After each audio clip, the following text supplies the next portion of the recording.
രാഹുൽ ഗാന്ധിയുടെ പാർലമെന്റിലെ പ്രതിപക്ഷ നേതാവായിട്ടുള്ള ആദ്യ പ്രസംഗം തന്നെ രാജ്യത്തിന്റെ പ്രശംസ പിടിച്ചുപറ്റിയതാണ്. എല്ലാവരും അന്ന് കണ്ടത് രാഹുലിലെ ഒരു മാറ്റമാണ്.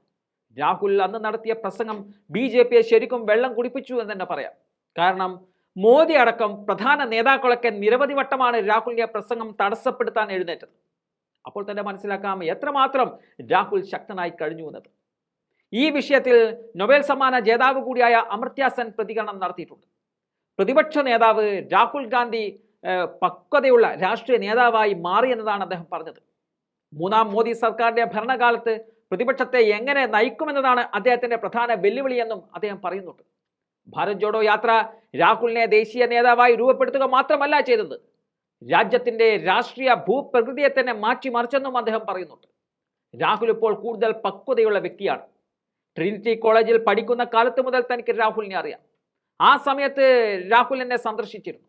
എന്താണ് ചെയ്യാൻ ആഗ്രഹിക്കുന്നതെന്ന് വ്യക്തതയില്ലാത്ത ഒരാളായിരുന്നു അന്ന് രാഹുൽ. രാഷ്ട്രീയം അദ്ദേഹത്തെ ആകർഷിക്കുന്നതായി അന്ന് തോന്നിയില്ല. ഇപ്പോൾ അദ്ദേഹം രാഷ്ട്രീയ കാര്യങ്ങൾ വളരെ വ്യക്തമായി പറയുന്നുണ്ട്. രാഷ്ട്രീയത്തിലെ തൻ്റെ ആദ്യ നാളുകളിൽ രാഹുൽ ചില ബുദ്ധിമുട്ടുകൾ നേരിട്ടിട്ടുണ്ടാകാം. എന്നാൽ വർഷങ്ങളുടെ പരിചയസമ്പത്ത് രാഹുലിനെ മികച്ച രാഷ്ട്രീയ നേതാവാക്കി മാറ്റി.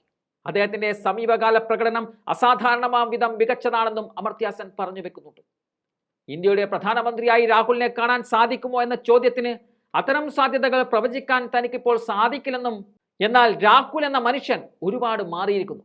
അദ്ദേഹത്തെ ഈ തരത്തിലേക്ക് മാറ്റിയതിൽ ഭാരത് ജോഡോ യാത്രക്ക് വലിയ പങ്കുണ്ടെന്ന് താൻ വിശ്വസിക്കുന്നുവെന്നും അമർത്യ സെൻ പറയുന്നുണ്ട്. രാജ്യത്തെ ഉന്നതരായിരിക്കുന്ന പല വ്യക്തിത്വങ്ങൾക്കും ഇതേ അഭിപ്രായമാണ് പറയാനുള്ളത്. അത് തന്നെയാണ് BJPയെ ഭയക്കുന്നതും. രാഹുൽ മാറിയിരിക്കുന്നു. രാഹുലിന്റെ മാറ്റം രാജ്യം ചർച്ച ചെയ്യുന്നു. മോദി എന്ന പേരിൽ നിന്നും ഇപ്പോൾ രാജ്യത്തിന്റെ ചർച്ചയിൽ രാഹുൽ എന്ന പേര് കൂടുതൽ കേട്ടു തുടങ്ങിയിരിക്കുന്നു. അതൊരു ശുഭസൂചനയായിട്ടാണ് രാഷ്ട്രീയ ലോകം വിലയിരുത്തുന്നത്. എന്നുവെച്ചാൽ രാഹുലിന്റെ ദിനങ്ങൾ അത്ര വിദൂരമല്ല എന്ന് ചുരുക്കം.